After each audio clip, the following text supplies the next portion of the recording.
Feliz domingo, gente bonita. Hoy estamos conectados a un tema muy importante. En el tema del día de hoy, se los voy a mostrar a continuación. Vamos a ver de qué se trata el día de hoy. Tenemos ese tema, la marcha de punta de pies en el autismo, un tema muy necesario de saber por qué esas puntitas, por qué están caminando de esa forma y de qué manera conlleva esto. Bueno, gente bonita, ya se ha conectado varios días.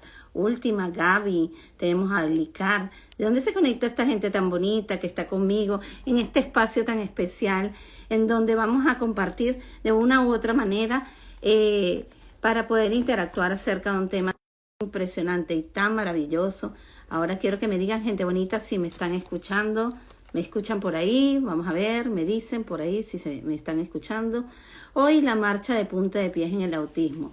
Quien les está hablando en este momento es María José Soares Nóbrega. Soy psicopedagoga, especialista en el autismo y en el TDAH, además de terapeuta emocional y de pareja. Y bueno, estoy aquí para brindarle este espacio muy especial llamado Domingo de Live con María José todos los domingos a las 21 horas de España, donde tú definitivamente eres el protagonista. Ok, días, última, dígame si me están escuchando. Vamos a ver si me están escuchando por ahí. Bueno, aquí vamos a tener una invitada de categoría. Tenemos a la doctora Cecilia Elizabeth Aguilar, quien es una neuróloga infantil. Ya la tuvimos en un espacio y trabajamos un tema muy interesante también acerca del autismo. También tenemos aquí a la doctora Cecilia Aguilar, quien se está conectando. Tenemos a Fly Blue siempre de la mano con Domingo de Live, y mientras ustedes me van diciendo de dónde se conectan, yo voy a ir colocando el tema de hoy. La marcha de punta de pies en el autismo.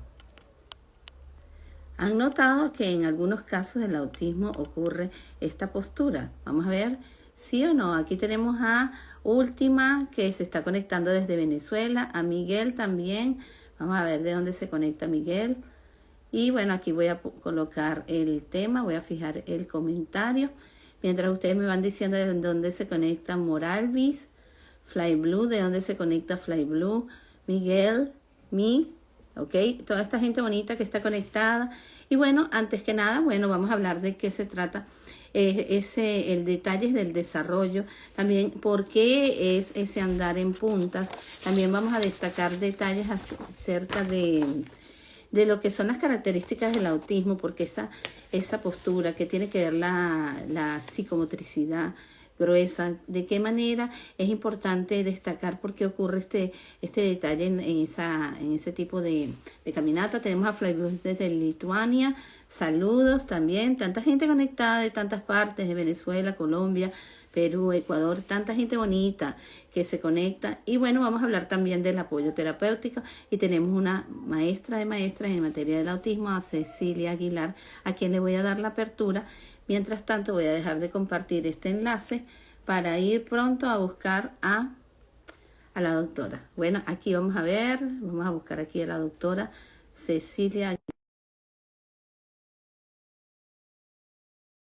Así que pendiente porque está aquí y nos va a dar muchas herramientas importantísimas en materia del autismo, que son importantes que busquen lápiz y papel para poder entender algunos detalles. Vamos a esperar que ella se una. Saludos a Cristina 8 que se está conectando y toda esta gente bonita que, bueno, vamos sumando la comunidad y vamos llegando a cada corazoncito, a cada ventanita, a cada país. Tenemos a Fly Blue desde Lituania y tenemos a Miami, tenemos a Venezuela, tanta gente bonita.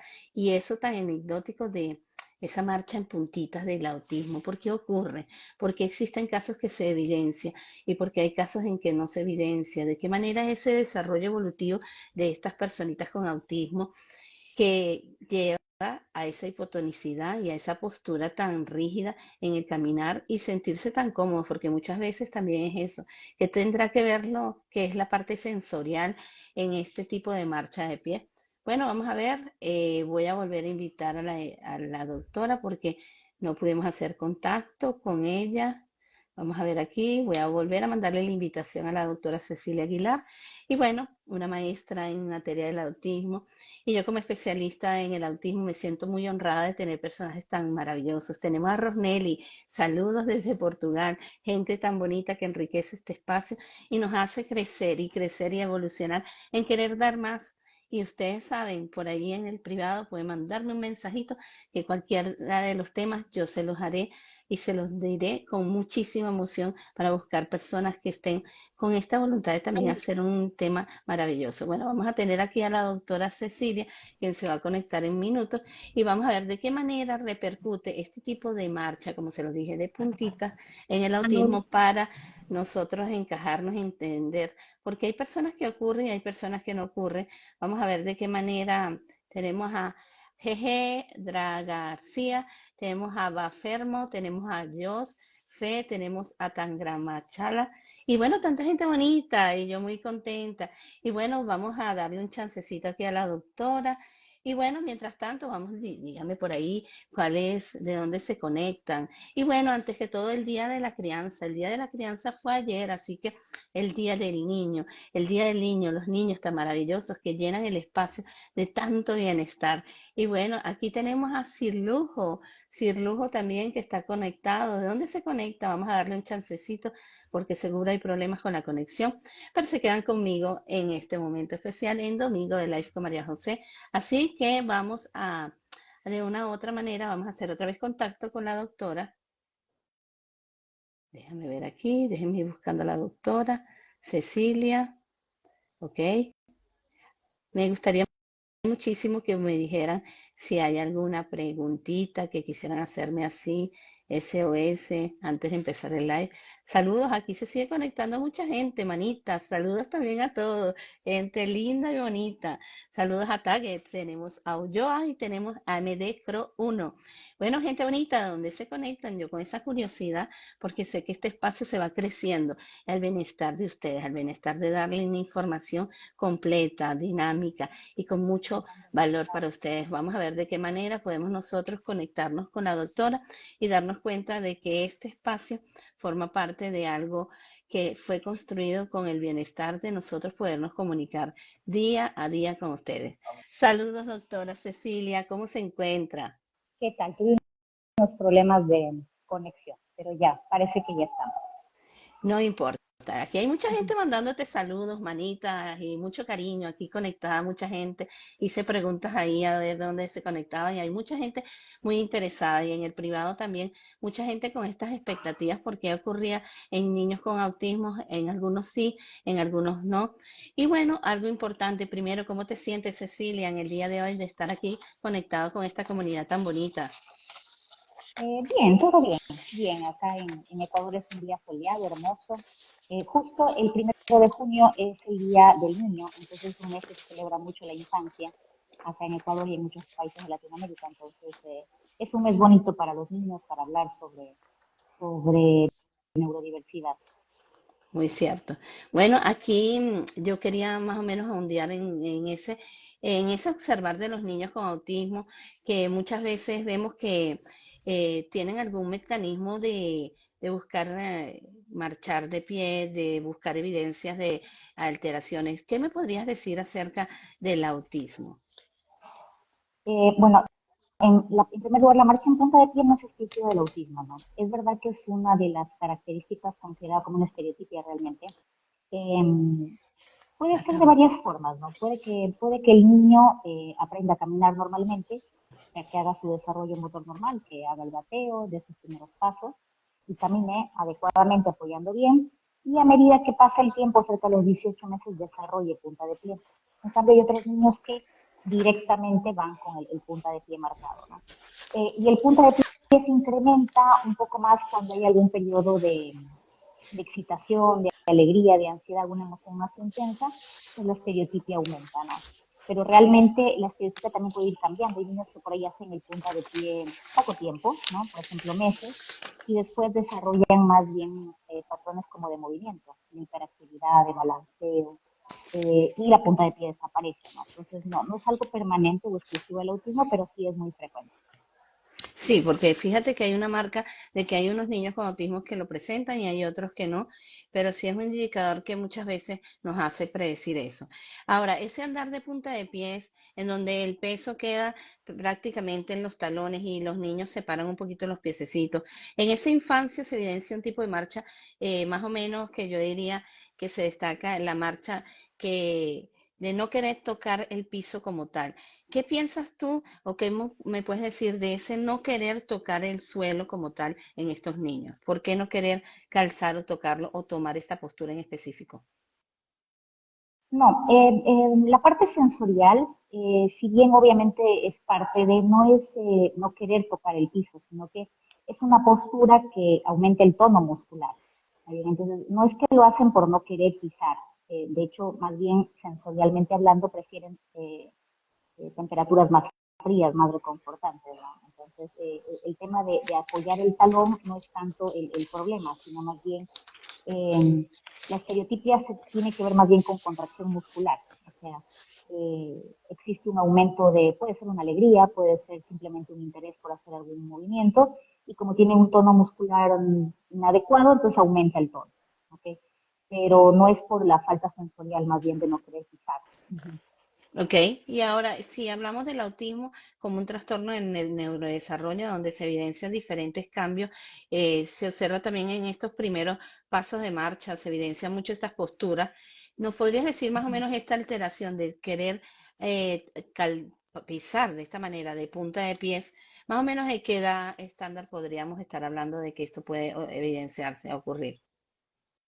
Sí, y punta de pie es realmente lo que te comentaba, desde que empiezan a caminar puede aparecer, o sea, el año de vida. Y también puede aparecer que desarrollan caminata y después desarrollan el punta de pie. El marcado realmente el promedio es de 18 meses. Em, pero lo que te comentaba previamente, este tipo de postura no es exclusiva del autismo. ¿Está bien? De hecho, se confunde mucho con, por ejemplo, esa misma postura en los niños prematuros, ¿no?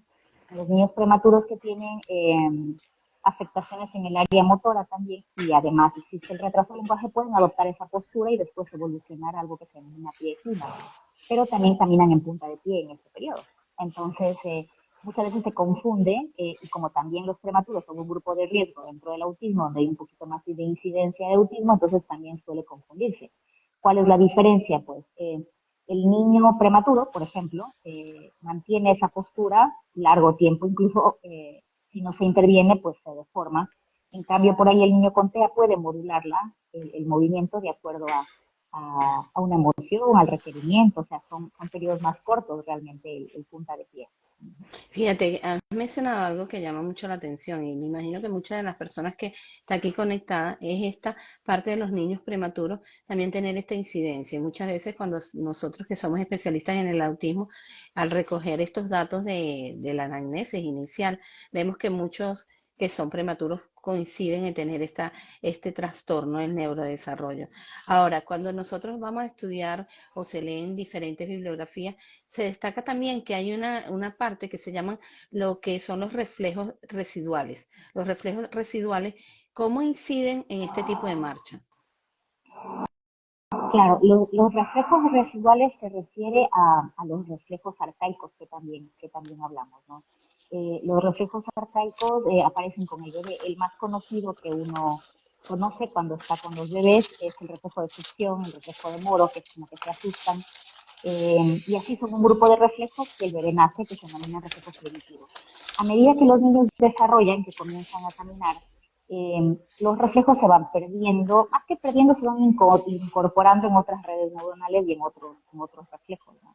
Ahora, ¿qué es lo que pasa, por ejemplo, en los prematuros también, y en niños con TEA y en otros trastornos? Es de que como la red neuronal no es madura completamente, entonces adopta mantener este tipo de reflejos a lo largo del tiempo, ¿no? Entonces, el reflejo de postura en el pie, que es el reflejo plantar, también se altera en su maduración y hace esta postura. Pero, como te decía, pues pasa en TEA, pero también pasa en otras entidades.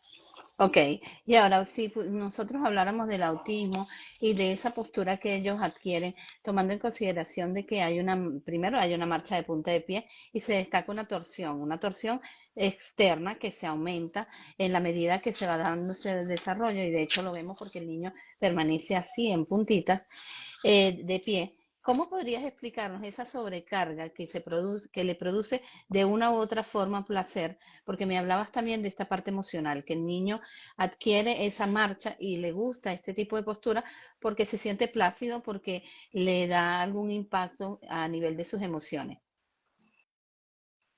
Sí, justamente por eso es la estereotipia en general, el aleteo, la punta de pie, la hipermovilidad, son una corporalización de una emoción. Pues como el lenguaje es disminuido o se encuentra alterado, igual tiene emociones, tiene necesidades, tiene alegrías, le gusta un dibujo, quiere expresar una alegría, y al no poder hacerlo utiliza la corporalidad, que puede ser el aleteo, como puede ser la punta de pie.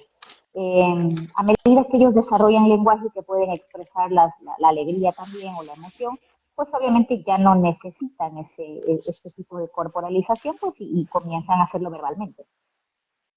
Ajá, y fíjate eso de lo que es las estereotipias y dado en consecuencia de que eh, en la autorregulación del autismo hablamos de que existen estos estímulos del aleteo, del inclusive moverse, ¿ok? Mecerse de un lado a otro, y que esto le da una estimulación que le gusta, pues algo de inhibidor, de conductas que les gusta. Ahora, en el caso del autismo existen diferentes estereotipias.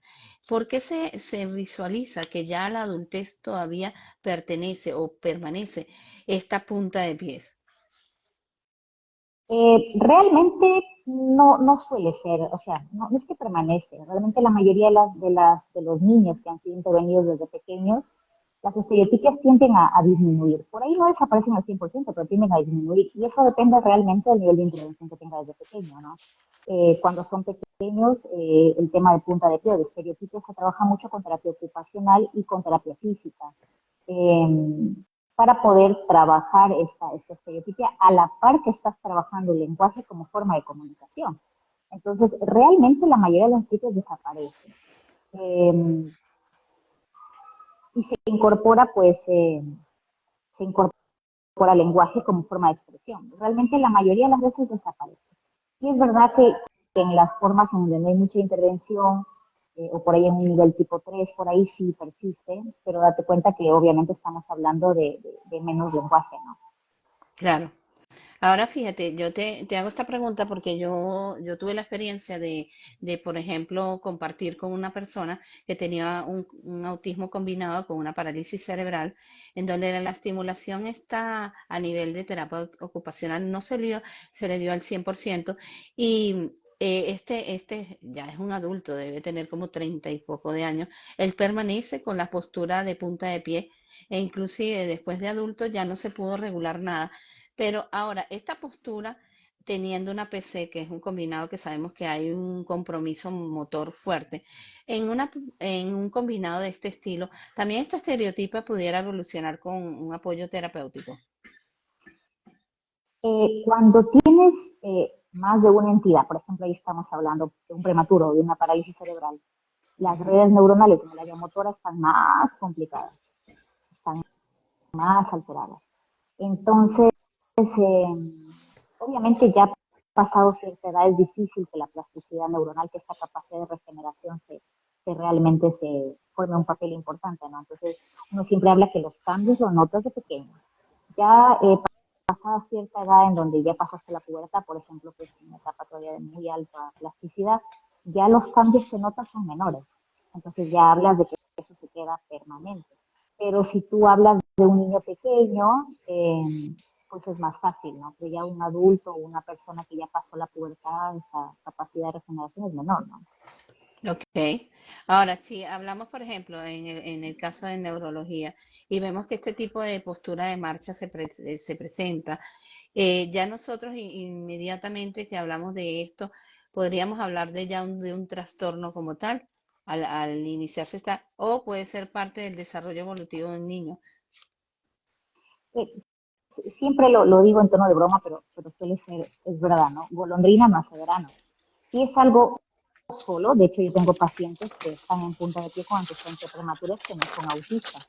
Y también tengo Ok. niños, por ejemplo, que son, que tienen otras entidades como un trastorno por déficit de atención y hiperactividad, que también son muy sensoriales, que también han cursado punta de pie durante un periodo, pero ha desaparecido, ¿no?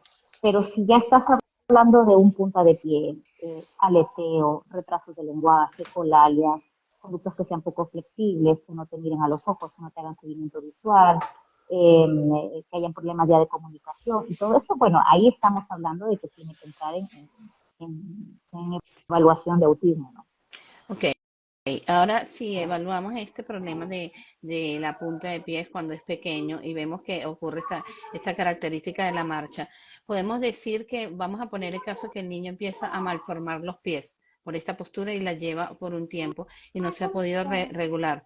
¿Cómo podríamos trabajar esta punta de pies cuando ya hablemos que hay una cierta malformación del mismo pie? ¿Podría mejorar este aspecto? A nivel neurológico quedaría también, tendría que ver con el daño neurológico que le impide cambiar esta malformación como tal.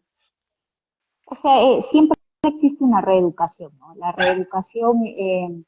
reeducación puede darse en terapia en cierta edad, ¿no? Por ejemplo, te digo, en un niño con parálisis cerebral, que hablamos recientemente, se puede utilizar otros métodos aparte de la terapia, como toxina botulínica para relajar la parte muscular e incorporar la terapia física, aparte de la terapia ocupacional. Estoy hablando ya cuando hay una lesión muy importante, ¿no? Pero en TEA puro, que no existen este tema de trastornos ya orgánicos o una lesión como tal, como una parálisis cerebral, pues se reeduca gracias a la terapia y acompañando al mismo tiempo de lenguaje, porque la estereotipia, al ser una corporalización de la falta de lenguaje, pues si es que no desarrolla el lenguaje, es difícil que salgan las estereotipias. Exacto. Fíjate que aquí hay un comentario bien importante de Liuska que nos dice, buenas tardes, mi hijo camina de punta, pero no, me imagino que ese pero no tiene autismo. Entonces, la importancia de cómo esta postura se pueden ir dando. Ahora, cuando nosotros hablamos de que en el autismo existe este tipo de postura y hablamos del apoyo de diferentes especialistas, por lo menos en el caso del terapeuta ocupacional es sumamente importante, ¿de qué forma se lleva el trabajo en conjunto entre neurología, porque estamos hablando de un trastorno al mismo tiempo de una terapia ocupacional?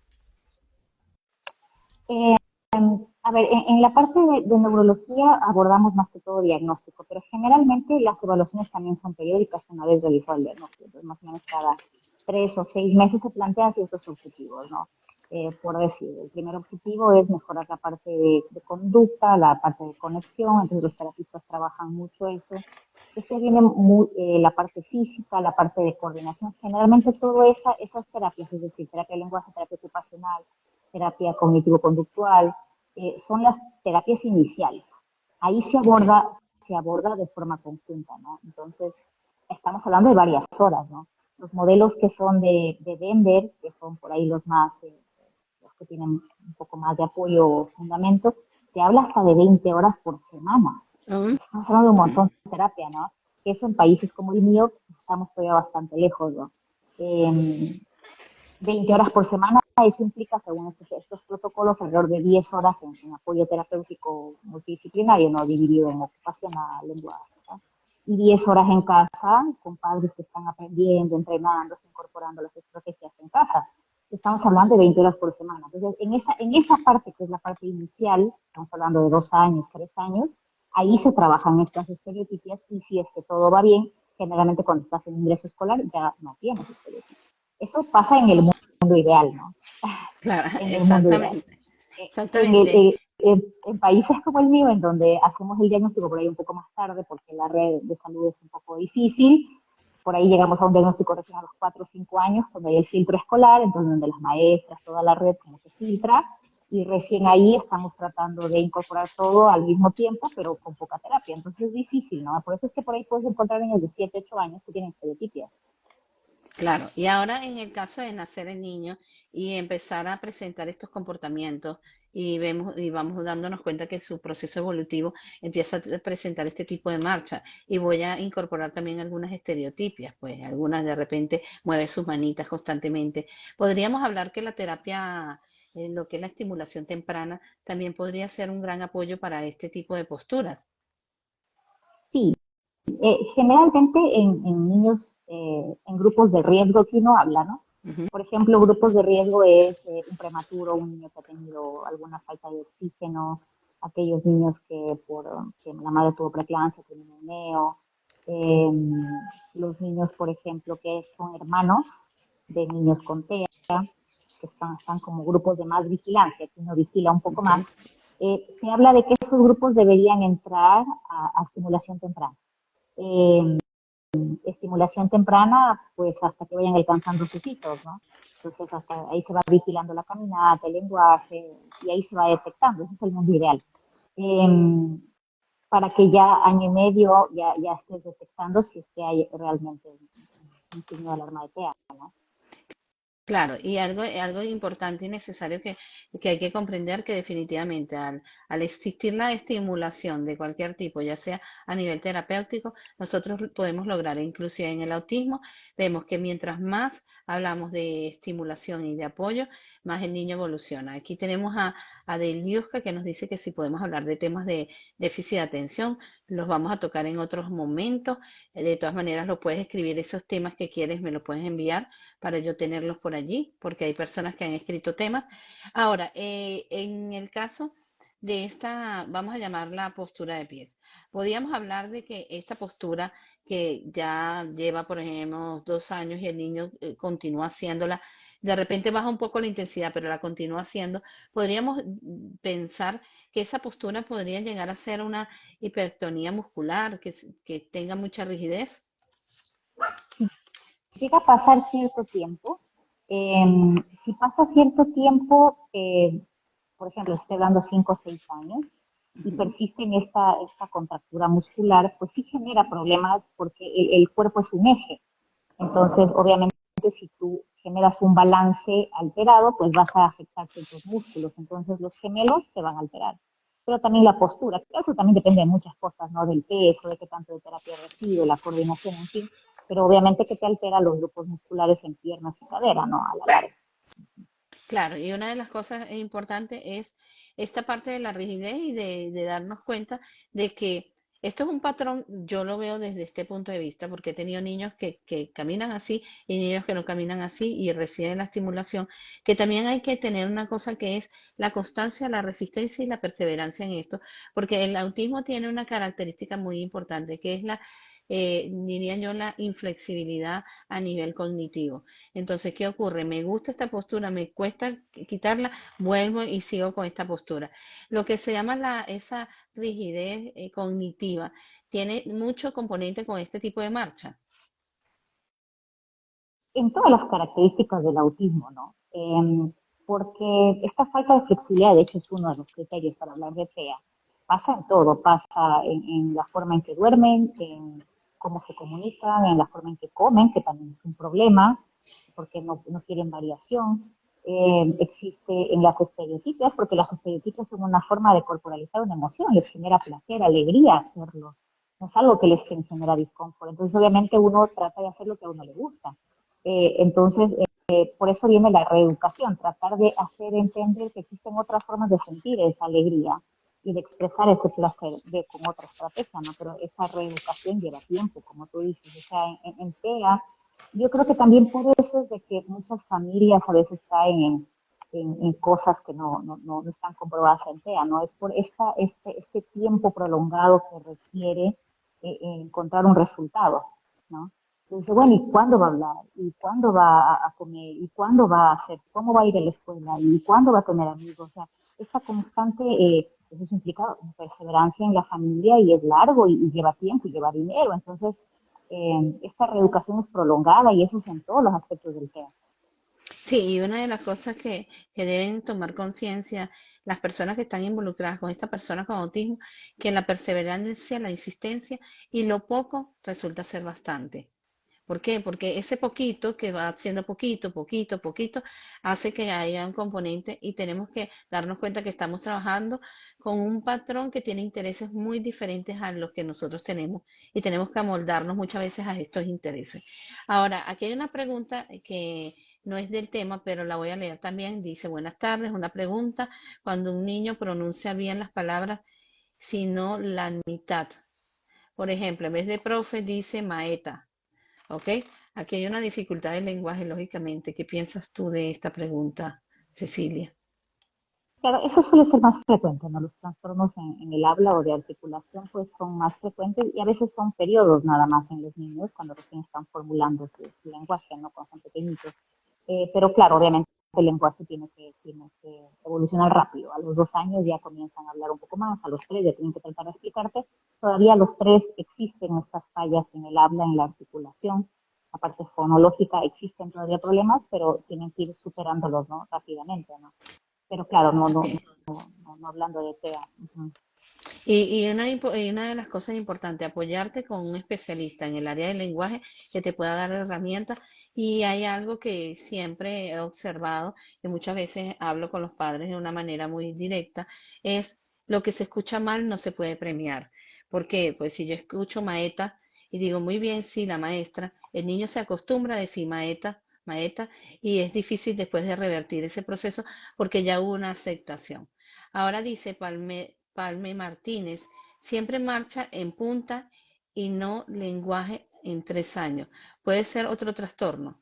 Ella dice que siempre marcha de punta el niño y en el lenguaje fue a los 3 años. Puede ser otro trastorno. Sí, justo hablábamos sobre la variación, ¿no? No todos hablamos de TEA. Por ejemplo, un TDAH muchas veces puede estar relacionado también a un retraso de lenguaje y puede presentarse también marcha en punta de pie por un periodo, ¿no? Pero pues a medida que van creciendo uno nota mucho las diferencias. Por ejemplo, un niño con TDAH tiene muy buena conexión visual, logra hacer una conexión inmediata con el familiar, con el evaluador. Eh, y la parte sensorial muchas veces no tiene tanto compromiso como TEA, ¿no? Entonces y es importante que cuando ya tienes signos de alarma, pues acudir a la evaluación, ¿no? Ya sea en neurodesarrollo, en neurología infantil, seguimiento cerca con tu pediatra, ¿no? Ir buscando la causa. Exactamente. Ahora, ¿qué nos podrías decir, por ejemplo, a los padres o, por ejemplo, a los maestros o a algunas personas que están involucradas con la población del autismo? ¿De qué manera podemos nosotros cooperar con esta marcha de punta de pie? ¿De qué podemos concientizar y de qué pudiéramos apoyarnos? En la escuela, ¿no? La escuela es un lugar maravilloso para implementar varias estrategias, ¿no? Claro que es difícil, ¿no? Pero recordemos de que el lenguaje también no necesariamente es verbal, ¿no? La ventaja de los centros escolares y parvularios es de que utilizan mucho las imágenes como forma de comunicación, ¿no? Ujú. La gente lo conoce como text en algunos casos, los pictogramas. Las rutinas muchas veces están comunicándose en el aula gracias a pictogramas, a imágenes. Entonces, la comunicación con el niño con TEA puede hacerse también gracias a imágenes y en el aula es una forma de comunicación también. Entonces, los profesores, a medida que van conociendo a su alumno con TEA, también junto con la familia y el equipo de terapia van armando comunicaciones dentro del aula. Esas comunicaciones van a permitir que las crisis dentro del aula disminuyan y que estas Exacto. crisis no se vuelvan arranques de, de hiperactividad o problemas de movimiento dentro del aula, porque él va a permanecer comunicándose con el docente, aunque no sea de forma verbal. Entonces, en el aula, esa es una de las estrategias. Sí, y hay un detalle que tenemos que darnos cuenta, de que el lenguaje puede estar en cualquier parte y nosotros lo tenemos que estimular, tenemos que buscar interactuar con el niño y así él no nos conteste, darnos a entender que él va a hacerlo, que él lo va a hacer y va a llegar a un punto que él lo hace. Porque, ¿qué ocurre? En este mutismo, en el autismo, nosotros podemos estimular y también, inclusive con los mínimos sonidos que pueda él tener. Ahora, en el caso de la marcha de punta de pie, que se presente, por ejemplo, en la edad de preescolar. Voy a hablar de esa porque son más pequeños. Y por lo general, fíjate que estos niños con autismo que tienen esta marcha de punta de pie, les gusta también mucho quitarse los zapatos. Es como que más relajante. Me quito los zapatos y si me puedo quitar las medias, más rápido. ¿Qué podríamos hacer para nosotros ayudar a estas profesoras que ven este tipo de marcha? ¿Cómo podrían ellas ayudar también en este proceso de la punta de marcha? ¿Distraerlos y cambiarles las conductas para que él deje de hacer este tipo de marcha? ¿O de qué manera presentarle objetos? Eh, Sabes de que las conductas es algo que una vez justo conversaba con un docente, ¿no? Que me decía, pero a mí me parece una mala crianza eso de estarse sacando las cosas o de cuando está gritando se acuesta en el piso frío y ahí se calma. Realmente hay que entender que las estereotipias son formas de autorregulación. Entonces obviamente las va a hacer hasta que esté preparado para dejarla de hacer. Entonces, ese camino lleva cierto tiempo, ¿no? Entonces, por ejemplo, en este caso puntual, ella comentaba que el equipo de terapia había logrado incorporar una esquina, que era una especie como de tranquilidad. Entonces, cuando él estaba muy alterado, en vez de sacarse la ropa, porque el problema era que se sacaba la ropa, no solamente los zapatos, se sacaba la ropa era para sentir el frío. Entonces, ¿qué fue lo que implementaron en esta esquina? Cada vez que él tenga una falla en su regulación, pues iba a esa esquina donde habían algunas cosas de texturas parecidos a los pop-its, por decirlo así, Ujú. texturas que sean blandas, que le gustaba, y con eso se calmaba. Se quedaba un periodo de tiempo y después volvía, sin necesidad de sacarse toda la ropa. Entonces, eso pasa, son estrategias que se van armando dentro del aula, ¿no? Hay otros niños que, por ejemplo, no utilizan la estereotipia en los zapatos, por si les sacárselo, pero los padres mandan ciertos zapatos que sean por ahí más rígidos, en algunos casos les mandan, otras veces utilizan otras estrategias como para que en el momento en que le agarra la sensación o la gana de sacarse los zapatitos, utilizan otros objetos como para que estén entretenidos o que manifiesten su hiperactividad en ese momento, ¿no? Pero pues son cosas, son estrategias que se van armando con cada niño. Ok, lo importante es darnos cuenta de que pueda existir una manera de interactuar. Ahora, aquí hubo una pregunta que no la leí, que es de M. Taveras, que dice, ¿el niño prematuro que no camina a los 18 meses es normal? No. En los prematuros utilizamos lo que se denomina edad corregida, es decir, por ejemplo, si es un niño que nació a los 7 meses, pues ajustamos esos 2 meses a su edad real, ¿no? Entonces, en vez de decir que tiene año y medio, pues tiene año 4 meses, ¿no? Sin embargo, aunque se evalúe con esa edad corregida al prematuro, igualmente, si existe un retraso, pues hay que intervenirlo. Es lo que hablabas recientemente. En estos grupos de riesgo, la estimulación temprana es más importante inclusive que en los grupos generales. Entonces son niños que salen de la unidad de NEO y tienen que entrar a programas de estimulación y de rehabilitación. Ok.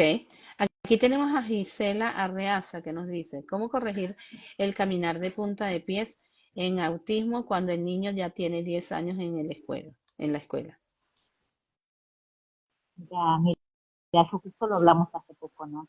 Eh, a ver, yo siempre les digo a los padres, ¿no? De que no hay que, o sea, hay que utilizar estrategias generales y eso poco a poco va a ir ubicando las cosas particulares. Entonces, más bien trabajar la parte de conducta, de emoción y de lenguaje es lo que va a hacer que la estereotipia disminuya. Entonces, Ok. porque si solo te fijas en el punta de pie, es probable que lo siga haciendo ya a la edad de 10 años, pero sí puedes seguir mejorando conducta y lenguaje y por ahí ya no lo hace al 100%, sino lo hace al 40%. ¿Está bien? Sí, Entonces, y más bien hay sería algo, el resto. si hay algo que quería que me dijera si es un apoyo importante. Cuando existe una estereotipia, nosotros al reprimir la estereotipia, resulta ser que es aumentar la estereotipia. ¿Por qué? Porque el niño no regula mientras tú le dices, no hagas esto, ¿por qué estás volviendo a hacerlo? ¿Por qué caminas así? Si yo llego al niño a ese lugar, como tú me estás diciendo, de tranquilidad, me siento con él, él baja los pies, ya logramos un alcance y él poco a poco sabe que si yo voy a ir caminando, él va a ir caminando, ya no va a ir de punta de pie. Ahora, ¿qué Claro, pasaría si yo, por ejemplo, le digo, ay, me duelen los pies, me ayudas, baja mis pies y baja los tuyos? ¿Qué pasa con el lenguaje? El lenguaje es sumamente importante, yo considero, porque es un regulador emocional necesario. No es cómo se dice, sino la forma en que se dice. Es importante tomar eso en claro. consideración y darnos cuenta de que yo no puedo ni forzar físicamente ni forzar verbalmente al niño que las disminuya. Ahora, si yo veo que hay la rigidez, que hablamos de la hipertonía, ahí yo no es que voy a utilizar mis manos para regularla, pero debo buscar un especialista que lo ayude a que él suelte más esa rigidez.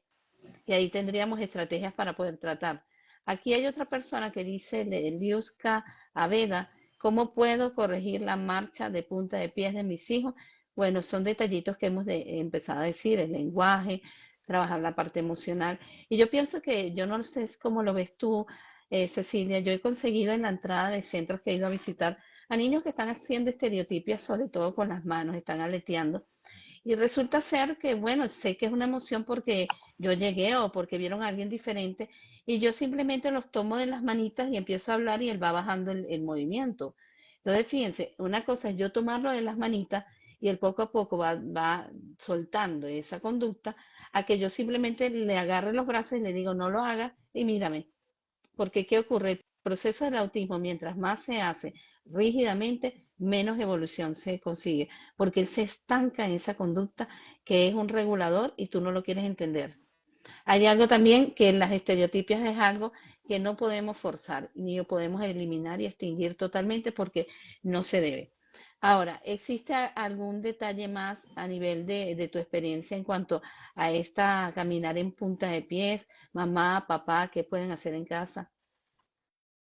Sabes de que la anticipación, bueno, como todo en TEA, ayuda mucho a bajar esta hiperexcitabilidad que se tiene a nivel sensorial, ¿no? En los niños, ¿no? Entonces, tú sabes que van a ir a una fiesta, en donde la fiesta van a haber muchos sonidos, muchas cosas alegres, van a haber dulces, van a haber un montón de cosas, y sabes de que va a tener muchas estereotipias, pero si es que anticipas qué es lo que va a haber en el lugar, o a la persona que van a ver, la anticipación les ayuda mucho para irse regulando, porque como bien decías, la estereotipia es una forma de regulación. Por eso es que se habla de no al bloqueo, porque es una regulación, sino más bien trabajar todo el resto y que como consecuencia de van a ir bajando también las estereotipias en general, ¿no? El aleteo, punta de pie, la hipermovilidad, la parte conductual. Mm. Ok.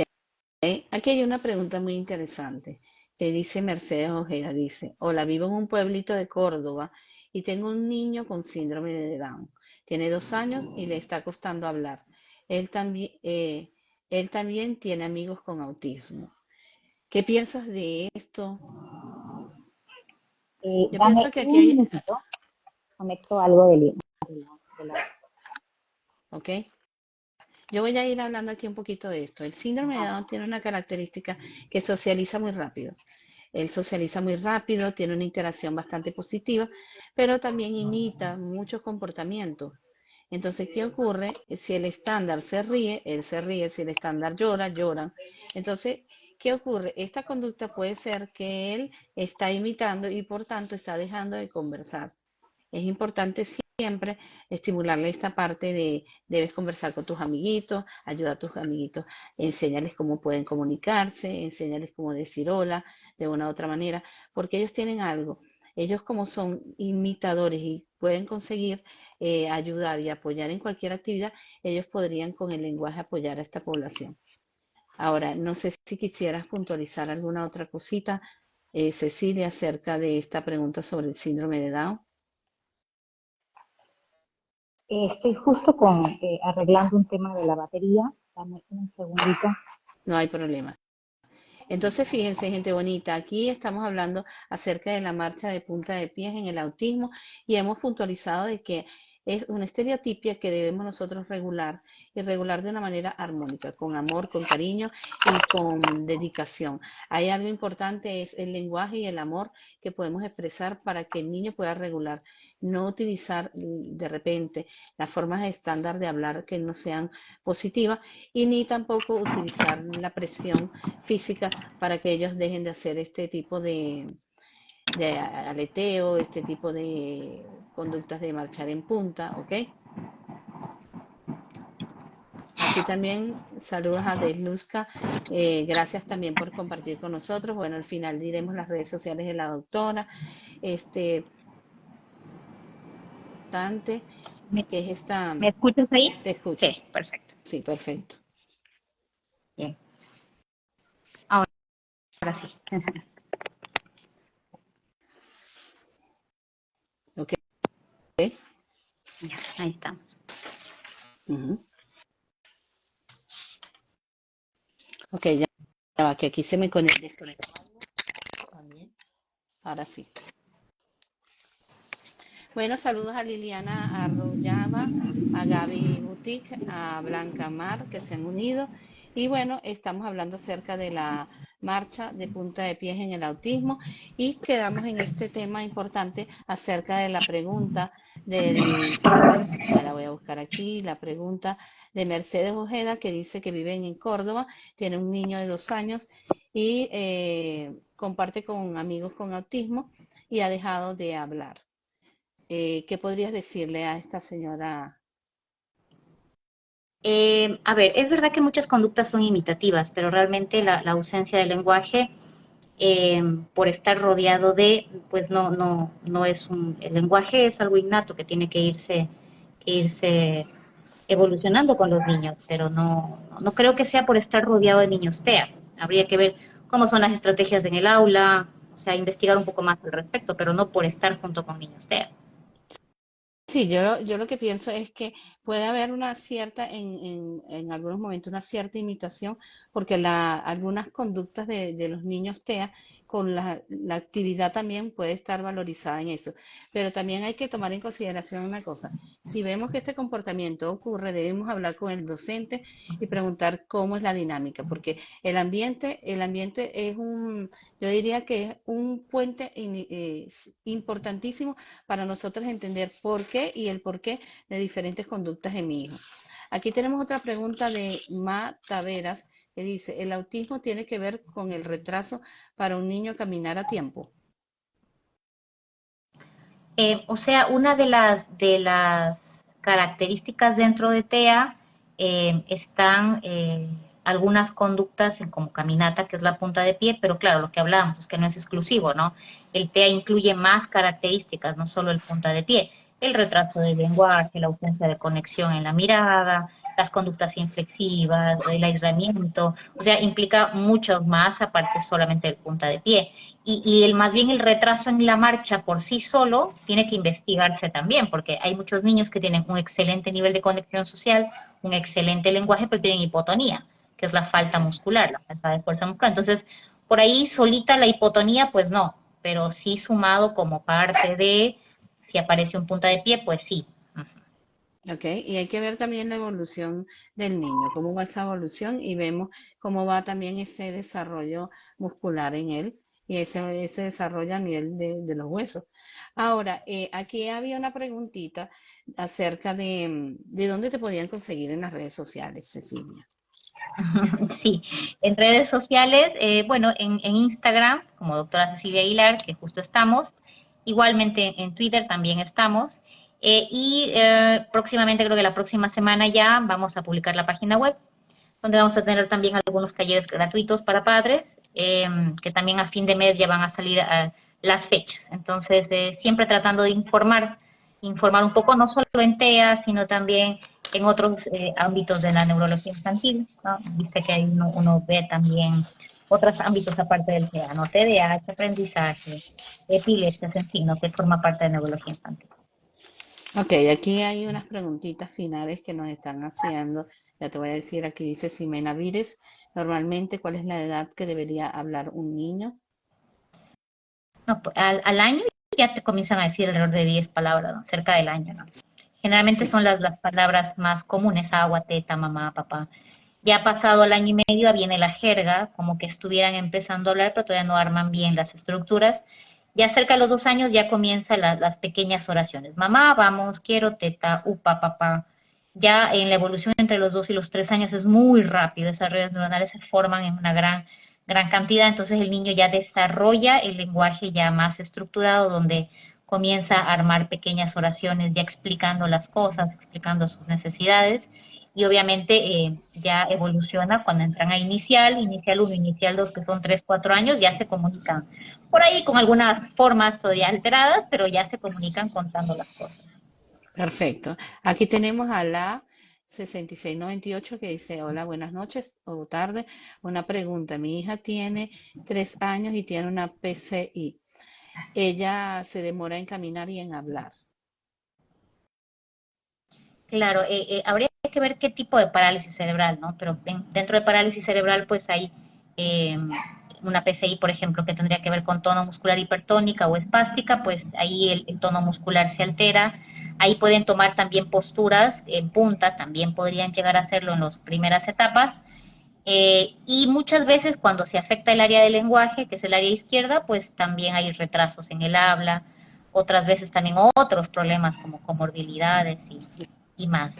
Pasando acá, justo viendo las redes, hablando de redes, una paciente me pregunta por qué es tan diferente el diagnóstico en niños y en niñas, Ujú. en TEA. Entonces, justo explicaba, respondiendo esa pregunta, es de que la diferencia, realmente las características de TEA son las mismas en todos los niños, en el sentido de diagnóstico. Pero sí es verdad que cuando hablamos de espectro, puede que un niño tenga más características que otras. ¿Qué pasa niños versus niñas? Primero se ha visto que en niños es más frecuente o hay más cifras de niños TEA versus niñas. Hay una relación de 4-1, 4 varones, una nena. Y cuando hablamos de las niñas y comparamos con los grupos de niños, el lenguaje, las alteraciones en el lenguaje son diferentes en las niñas que en los niños, siendo mayor lenguaje en las niñas, pero manteniendo estas conductas inflexibles, ¿no? El tema este de hablar en tercera persona, la forma de comunicación social, y muchas veces por eso pueden pasar desapercibidos hasta los 7, 8 años, incluso en la época escolar. Exactamente. Y bueno, y fíjate que inclusive cuando llegamos adultos es más difícil la evaluación porque las características son muy, muy diferentes. Ahora, Cecilia, tú puedes escribirnos allí donde dice comentar las redes sociales mientras yo voy dando aquí un cierre al live. Bueno, gente bonita, hoy nos conectamos con un tema muy especial acerca de lo que es la marcha en punta de pies en el autismo y quisiera dejarles este mensaje a todos. Es importante observar a nuestros hijos, darnos cuenta de qué tipo de patrones de marcha ellos pueden presentar. El hecho de que marchen de punta de pie no induce solamente que es el autismo, pero si hay conductas que también están pertinentes al trastorno del espectro autista, es importante nosotros encaminar a darle un apoyo a nivel de terapia ocupacional, fisioterapia y también trabajar la parte de neurología y cada uno de los componentes de las personas que están involucradas en el proceso del niño o del adolescente también forman una parte esencial e importante para nosotros poder actuar y mejorar este tipo de movimiento o de marcha estándar. Cabe resaltar que mientras más constancia hay en el tratamiento del autismo, más evolución podemos ver. Por eso que de lo poquito que podemos ir viendo día a día, va a llegar el final de ver el objetivo que nosotros pretendemos. Así que gente bonita, bueno, aquí tenemos las redes sociales de la doctora Cecilia Aguilar, doctora.cecilia trazo abajo Aguilar y bueno, ahí la pueden conseguir y hacer todas las preguntas. Y aquí hay otra preguntita final, dice, si el niño tiene 4 años y no dice oraciones completas, incluso no pronuncia bien las palabras, estamos hablando de autismo. Eh, Hablando de autismo en lenguaje, puede ser el retraso del lenguaje, es decir, que no se comunique y no haga mientras se comunica la conexión visual. La segunda podría ser de que comience a hacer lenguaje, pero haga ecolalias, es decir, que repita palabras, frases e incluso canciones, pero no en el contexto que estás conversando. Entonces hay niños que por ahí se pueden cantar incluso canciones en diferentes idiomas de forma perfecta, pero no te puede decir mamá quiero pan. ¿Está bien? Entonces eso se llama ecolalia. Ujú. O también puede ser, a medida que ellos van creciendo y que ya desarrollan lenguaje, que el lenguaje solamente sea de los intereses que ellos poseen. Quieren hablar solamente de, no sé, del sistema planetario, quieren hablar de algo que vieron interesante en animales, en ciencia o de sus gustos, pero no logran interactuar en una comunicación social si es que no se ha trabajado mucho de ello. Entonces el lenguaje puede ir evolucionando así como el niño evoluciona dentro del TEA. Exactamente. Y esta parte de los intereses es muy importante tomarlo en consideración, que existen intereses de los cuales tampoco podemos violentar esos intereses. Si él habla del planetario y decirle, no, vamos a hablar de otro, tenemos que tratar de involucrarlo porque él podría estar hablando en la tarea escolar y va a preguntar por el satélite. En el momento que sea, él va a interrumpir para hablar del planetario otra vez. Es algo que tenemos que verlo como preferencia y algo que podemos utilizarlo como estrategia a nivel de incorporarlo en alguna actividad y o a nivel de conocimiento o de algo que le pueda ayudar a esto. Ahora, aquí tenemos otro comentario desde el CIMAR. La doctora es muy buena dando la información, agradeciendo que siga compartiendo todos sus conocimientos.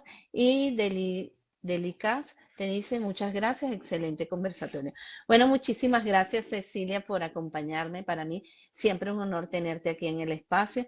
Y bueno, pendiente de esas publicaciones de Cecilia con esas formaciones, porque sé que van a ser de mucho valor para ustedes. Y bueno, me queda otra de mandarte un gran abrazo con muchísimo cariño por compartir con esta comunidad y por hacer que cada una de las personas que tiene algún familiar o alguna persona que trabaje con autismo pueda tener información vital en donde ayude a este trastorno que es tan importante. Muchísimas gracias, Cecilia. Muchas gracias por el espacio, María José, y por invitarme. Chao, gracias.